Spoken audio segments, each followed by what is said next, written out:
നാൻസും ധനുഷും തമ്മിലുള്ള പ്രശ്നങ്ങൾ തുടങ്ങിയിട്ട് ദിവസങ്ങളായി. ഒരുപക്ഷെ അതിൻ്റെ പേരിൽ ഏറ്റവും കൂടുതൽ എയറിലാക്കപ്പെടുന്നത് ശരിക്കും പറഞ്ഞാൽ നയൻതാരയാണെന്ന കാര്യത്തിൽ സംശയമില്ല.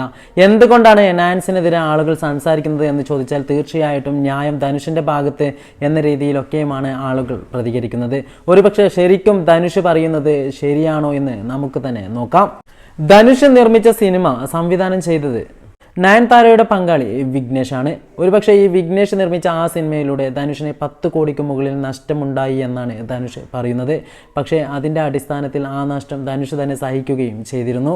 അതിലൂടെ തനിക്ക് നഷ്ടം സംഭവിക്കാൻ കാരണം ശരിക്കും പറഞ്ഞാൽ സംവിധായകന്റെ കഴിവുകേട് കൊണ്ടാണെന്നും അതേപോലെ തന്നെ നയൻതാര കാരണം എനിക്ക് ഒരുപാട് നഷ്ടമുണ്ടായി എന്ന രീതിയിലൊക്കെ തന്നെ ധനുഷ് പറയുകയും ചെയ്തിരുന്നു.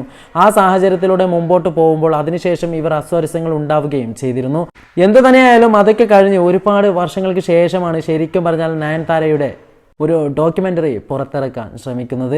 ആ സാഹചര്യത്തിൽ അതിൽ ധനുഷ് നിർമ്മിച്ച ഒരു പടത്തിൻ്റെ 3 സെക്കൻഡ് ഭാഗം ഉൾപ്പെടുത്തി എന്നും പറഞ്ഞ് കോപ്പിറൈറ്റ് ഇഷ്യൂ ആണ് ശരിക്കും പറഞ്ഞാൽ ധനുഷ് നൽകിയിരിക്കുന്നത്. അതിലൂടെ 10 കോടിയോളം രൂപയാണ് ധനുഷ് നഷ്ടപരിഹാരമായി ആവശ്യപ്പെട്ടിരിക്കുന്നത്. ഇത് മനസ്സിലാക്കിയ നയൻതാര ഉടനെ തന്നെ ഇത് സോഷ്യൽ മീഡിയയിൽ അപ്ലോഡ് ചെയ്യുകയും തനിക്കെതിരെ ധനുഷ് ഇങ്ങനെയൊക്കെ ചെയ്തെന്നും 10 കോടിക്ക് വേണ്ടി മനുഷ്യത്വത്തെ വിറ്റ് കാശുണ്ടാക്കാൻ ശ്രമിക്കുന്ന മനുഷ്യനാണ് ധനുഷ് എന്ന രീതിയിലൊക്കെയും തന്നെ നയൻതാര പ്രതികരിക്കുകയും ചെയ്തു. പക്ഷേ എന്തിൻ്റെ അടിസ്ഥാനത്തിലാണ് ധനുഷ് ഇങ്ങനെയൊക്കെ കൊടുത്തത് എന്ന് മനസ്സിലാക്കിയ ഫാൻസ് ഒക്കെയും തന്നെ നയൻതാരയ്ക്കെതിരെയായിരുന്നു പലപ്പോഴും സംസാരിച്ചത്. ഒരുപക്ഷെ അതോടൊപ്പം തന്നെ തമിഴ് സിനിമയിൽ നിന്നും മലയാള സിനിമയിൽ നിന്നും നയൻതാരയ്ക്ക് സപ്പോർട്ടുമായി ഒരുപാട് നായിക നടന്മാരും രംഗത്ത് വന്നിട്ടുണ്ട്. പക്ഷേ എന്തൊക്കെ പറഞ്ഞാലും സോഷ്യൽ മീഡിയയിലൂടെ ഉടനീളം സപ്പോർട്ട് ലഭിക്കുന്നത് ധനുഷിന് തന്നെയാണ്. എന്നാൽ ഈ കാര്യങ്ങളൊക്കെ താൻ ചെയ്തതാണെന്നും 10 കോടി ഞാൻ നഷ്ടപരിഹാരം ആവശ്യപ്പെട്ടിട്ടുണ്ട് എന്നൊന്നും തന്നെ ധനുഷ് സമ്മതിച്ചിട്ടില്ല. അതോടൊപ്പം തന്നെ നയൻതാരയ്ക്കെതിരെ തുറന്ന യുദ്ധത്തിനോ അതല്ലെങ്കിൽ തുറന്ന വാദപ്രതിവാദത്തിനോ ഒന്നും തന്നെ ധനുഷ് ഇതുവരെയും ഇറങ്ങി പുറപ്പെട്ടിട്ടില്ല.